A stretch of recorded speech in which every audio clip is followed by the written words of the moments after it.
കുറഞ്ഞ ചെലവിൽ അത്യാധുനിക ആരോഗ്യ പരിരക്ഷ. MCS hospital, Muvattupuzha. ഏകപക്ഷീയമായ ഏകീകരണ നീക്കം ഹയർ സെക്കൻഡറിയുടെ നിലവാര തകർച്ചയ്ക്ക് വഴിവെക്കുമെന്ന് മുൻ MLA VP Sajeendran. Aided higher secondary teachers അസോസിയേഷന്റെ 33ാമത് ജില്ലാ സമ്മേളനം ഉദ്ഘാടനം ചെയ്ത് സംസാരിക്കുകയായിരുന്നു അദ്ദേഹം. കേരളത്തിലെ ഉന്നത വിദ്യാഭ്യാസ മേഖലയെ തകർക്കുന്ന ഏകീകരണ നീക്കം അവസാനിപ്പിക്കണമെന്ന് KPCC vice president VP Sajeendran. Aided higher secondary teachers അസോസിയേഷന്റെ 33ാമത് ജില്ലാ സമ്മേളനം ഉദ്ഘാടനം ചെയ്ത് സംസാരിക്കുകയായിരുന്നു അദ്ദേഹം. അപ്പോൾ പൊതുജനം ചോദിക്കും, ഞങ്ങൾ അതിലും കൂടുതൽ വലിയ ബുദ്ധിമുട്ടിലല്ലേ ജീവിക്കുന്നത്? സർക്കാർ ഉദ്യോഗസ്ഥർക്ക് ശമ്പളമെങ്കിലും മാസാമാസം കൃത്യം കിട്ടുന്നുണ്ടല്ലോ എന്നുള്ള ഒരു ആളുകൾ തിരിച്ച് നമ്മളോട് ചോദിക്കാറുണ്ട്.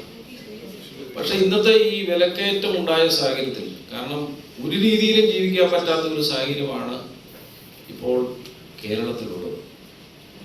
അപ്പോൾ പലരും ലോൺ എടുത്തവരുണ്ട്, വീടിനായിട്ട് കുട്ടികളെ പഠിപ്പിക്കാൻ ലോൺ എടുത്തവരുണ്ട്, വീട് വയ്ക്കുന്നതിന് മാത്രമല്ല വാഹനങ്ങൾ വാങ്ങുന്നതിന് ലോൺ എടുത്തവരുണ്ട്. ഈ 30% ശമ്പളം കൂടി പിടിച്ചു വെക്കുന്ന സാഹചര്യം ഉണ്ടായാൽ നിങ്ങൾക്ക് നിങ്ങളുടെ ജീവിത നിലവാരം അനുസരിച്ച് ജീവിക്കണമെങ്കിൽ പിന്നീട് കടം വാങ്ങേണ്ട ഒരു സാഹചര്യം നമ്മുടെ കേരളത്തിലുണ്ടാകും. സമ്മേളനത്തിൽ ജില്ലാ പ്രസിഡന്റ് ജോയ് സെബാസ്റ്റ്യൻ അധ്യക്ഷത വഹിച്ചു. ജില്ലാ general secretary Binu K. Varghese വാർഷിക റിപ്പോർട്ടും ട്രഷറർ ജോസ് റാൽഫ് വരവ് ചെലവ് കണക്കുകളും അവതരിപ്പിച്ചു.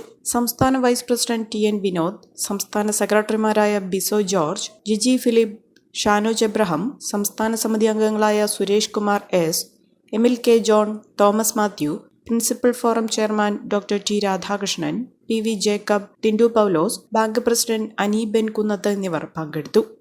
മൂവാറ്റുപുഴയുടെ സ്വന്തം ട്രാവൽ ഏജൻസിയായ MA ഹോളിഡേയ്സ് കഴിഞ്ഞ 48 വർഷമായി യാത്രക്കാരുടെ സേവനങ്ങളുമായി നിങ്ങളോടൊപ്പം പ്രവർത്തിക്കുന്നു.